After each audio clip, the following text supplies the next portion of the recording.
Shoftim, chapter 14. So we were talking about Shimshon HaGibor. So he has Ruach Hashem, the spirit of Hashem on him. He's a Shofet, he's a Navi, and he's a very holy man. And what does he do? He comes and he tells his parents, I saw a potential Shidduch. I want to take you to speak to their family. And who is she? Plishti woman, a Goya. So can you imagine a Navi, the big rabbi? He says to his family, I found a Shidduch. She's a Goya. Oh, good. So now, his eyes, ultimately we're going to see his eye is what made him fall down. Now, he didn't, you have to know a general rule. If the sins of the tzaddikim, we understood what they were, they would never do them. If it was so obvious that we could understand the sin, they're tzaddikim, they would never do it. It's a very dak min dak. It's a very, very slim, very, very minute detail that he made a mistake on. Anyways, God wanted him to marry them. Why? Because that way he has a way in to start up with the Plishtim without them taking revenge on the Jewish people. If he would come attack them out of nowhere, so they'll take a personal vendetta against all the Jews. But now that Shimshon is Domot, he's a son-in-law, so they'll take it personal, as if him and his family, and that's it. Nothing to do with the Jewish people. So therefore, Hashem wanted this. But problem was, there was a little bit of desires mixed in, and that was the problem. So even though, look at this, even though he was Nazir Mibeten, he was a Nazir from the day he was born, even while his mother kept him in the womb, she was already eating Nazir type food, and still, she never cut his hair and all this stuff. Still, he wanted to marry the Plishti woman. So now he goes, and his father's shocked that he wants to marry such a woman. Nonetheless, they knew that they couldn't argue with him, so they sort of gave in, and they went and they spoke to the family. And now, on the way there, they go and encounter a vineyard. So vineyard, Nazir's not allowed to go in there, right? We see that you're not allowed to put yourself in a test. Halacha is that if he goes in a vineyard, he has to go around. Because if he goes inside, he might take a grape, he might eat. So it's a sur. So therefore, he went around, and a lion attacked him. So now, Shimshon was getting a little bit nervous. His parents were giving him arguments. What are you doing? What are you marrying Goya for? What do you need this for? So he was a little bit nervous about what he was doing, and then he saw a lion, and Hashem gave him strength, and he ripped the lion in half, the Navi says. So he took from this a sign that, he's doing the right thing. Hashem's going to give him strength to beat the Plishtim. And he didn't tell his parents that that's the reason why he's marrying this woman. He just that was his intentions, and his parents thought he's off the walls. But anyways, they went with him, and they supported him regardless. So they went to the Plishtim, they spoke, and it's interesting that the Chazal say, and the Yishalmi, they took them specifically to the vineyards. They went that way specifically, the parents, because they wanted to show by vineyards there's more laws of kelaim. You're not mixing with other fruits. There's more distancing involved, and they want to say that Jews in goyim, the kelaim. What are you doing? You can't mix with these people. But nonetheless, they went. She found favor in his eyes. The marriage was scheduled, and she converted. Many poskim say, many mefarshim say, you're not going to marry a Goya straight out. He converted her, obviously. It was a proper conversion. The Kiddushin was legitimate. But at the end of the day, what's the reason? What's the reason? We're going to see, even if you do things the right way, there's a famous story where the lady came to the Erev Shabbat to the rabbi and asked him She'elah. He said, what's the She'elah? What's the question? He said, Rabbi, I have this and this chicken I made for Shabbos. He said, no, so what's the problem? He says, it fell in the sewage pipe. So yeah, I picked it up and I washed it. Is it mutar? He said, yes, it's mutar, but it's disgusting. Which means that some things, that just because it's mutar doesn't mean it's the right thing to do. It could be it's disgusting. So the question is, did Shimshon do this totally for Hashem, or did he do it? Yeah, it was mutar. He converted her. He fit the bill, but doesn't mean that it was the right thing to do. The Stipe Lagona used to say, Alav Shalom, my grandkids, my kids, they used to ask, Abba, can we have candy? My grandkids don't even ask if we can have candy. They just ask, Abba, is this a good hechsher? Is it kosher? And that's it. And they assume that you're allowed to eat the candy. They don't even ask if they should eat the candy. Not everything that's permitted is allowed. Okay, so then they went to Timnah. Timnah is the city where they met the Plishtim. They get to marry, where he saw her. He got married. On his way, he returned to the place where he saw the lion ripped in half. to give a praise to Hashem, it's a halacha like that. When you pass the place that you had a miracle, you have to praise Hashem, say a prayer over there. And he saw that bees. She's the descendant of Esau, right? She's from Plishtim. Plishtim come from Amalek. I'm not sure. Yes. Yeah, they do? Yes. Okay, good. We were talking about it. Okay, good.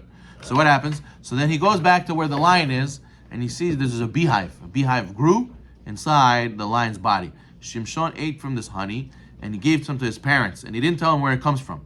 And since a corpse normally deteriorates, this honey was a sign from Shamayim to Shimshon that while this woman is sweeter than honey, among her were a hive full of bees ready to sting. So even though he might be very excited to marry her, but a person has to be careful that there's a lot of bees that are going to sting you. The Plishtim are going to jump on you. Now Chazal say in Masechet Sotah, it was wrong for him to do that because he ate honey that came from an impure corpse. Right? Nazir is obligated not to make himself tameh. So later in life, he got punished midah k'neged midah.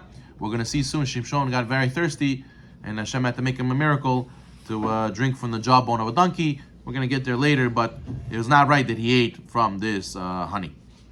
Anyways, the Shimshon's father told the bride to get ready. Shimshon had a 7-day celebration in his house before the wedding, and they made sure that she wasn't nidah. They calculated. It's important in every couple that gets married, they have to calculate the wedding date based on that she's not nidah. And then the Plishtim saw that this is going to be their domod. There's a very chashuv person, very holy person, and then they were good. They were on good terms. And then all of a sudden, he said, "I'm going to make a riddle." He decided to make a riddle with them, and this is going to be the beginning of his beef with the Plishtim. What was his riddle? He had all these people around in the festivities and the celebrations. He says, I'll tell you a riddle. If you solve it within Sheva Brachot, within the 7 days of the wedding, then I'll pay you with 30 sheets and 30 changes of clothing, which is a lot of money. It was a big reward. And he said if they fail, they have to give him. They made a bet. They made a bet for the riddle. So what was the riddle? He's telling me from the one who eats came something to eat, and from the strong came something sweet. Tell me, what does this riddle mean? So obviously he was hinting to the beehive inside the lion's stomach, right? That he killed. But can you imagine how hard it is to come up with that? If you don't see it, how can you think of it, right? So it ended up being that he hinted to them, you got to go look for it. So he thought they're going to go around and they're going to encounter the lion and they're going to be able to put two and two together. But they didn't realize, and they weren't able to solve the riddle. So within the first 3 days, they tried, they couldn't figure it out. And they were thinking of maybe using his bride to get it out of Shimshon, and then she'll secretly tell them, and then they'll get the riddle. So they approached her, demanding her, you have to go to Shimshon, convince him, tell him the answer. And they threatened. They said, listen, if you don't, something might happen to you and your family. Chas v'shalom. So they threatened her. So they were just they wanted to win the bet. They wanted to have this honor and kavod and money and whatever it is. Now Hashem wanted them to have a problem. So it ended up being that she didn't listen. She didn't listen, and it caused a very, very big thing. She cried to Shimshon, accusing him of keeping the answer secret because he hated her. So she came to him and asked for the secret. At least tell me. I won't tell them. And he also didn't want to tell her. And she took it personal. She took it like, oh, you don't like us. It's because I'm a plishti. I know at the end of the day you're always going to be racist. You guys are always, what's wrong with goyim? Fine. So therefore, on the last day of the possible test or the riddle, the 7th day, so Shimshon thought that the secret will be, I could tell her the last day, she could hold it for 1 day, nothing will happen. Just 1 day left, that's it. So he goes and he tells her, she revealed, and in the end she revealed the answer to them. She within that 1 day she told them.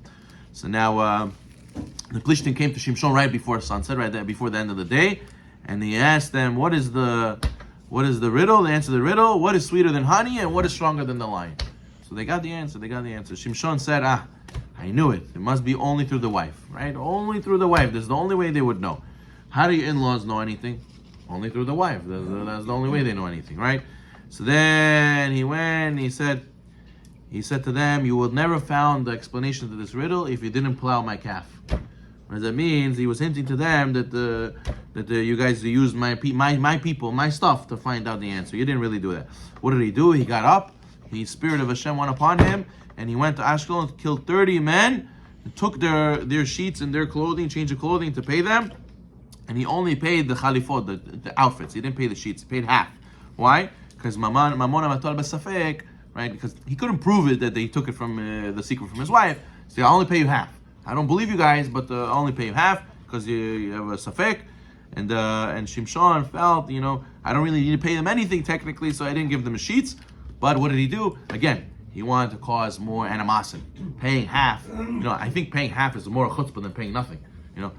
So if you owe me, you pay half, so that means you should pay. So pay the whole thing. Why are you paying half? So he wanted to make more janganos in order that they should get into more fights. And what happens is that Shimshon realized that she had an affair with one of them. Chazal say that he found this out. After Shimshon left her, she went to go live with this man who had been among his 30 escorts at the wedding. So it ends up being a big fiasco happens after this wedding. But it's good. Why? Because this is the beginning of Shimshon's vendetta against the Plishtim, and he's gonna take revenge. And he says, "I'm not done with you guys." And they're gonna understand him why he's so upset, and they're gonna fight only him, and they're not gonna start attacking Jews. And that was all of Shimshon's plan. But we're gonna see he made sense. It was a good plan, but he still fell because he let his desires get involved also. So that's why a person has to do your l'shem shamayim also has to be l'shem shamayim.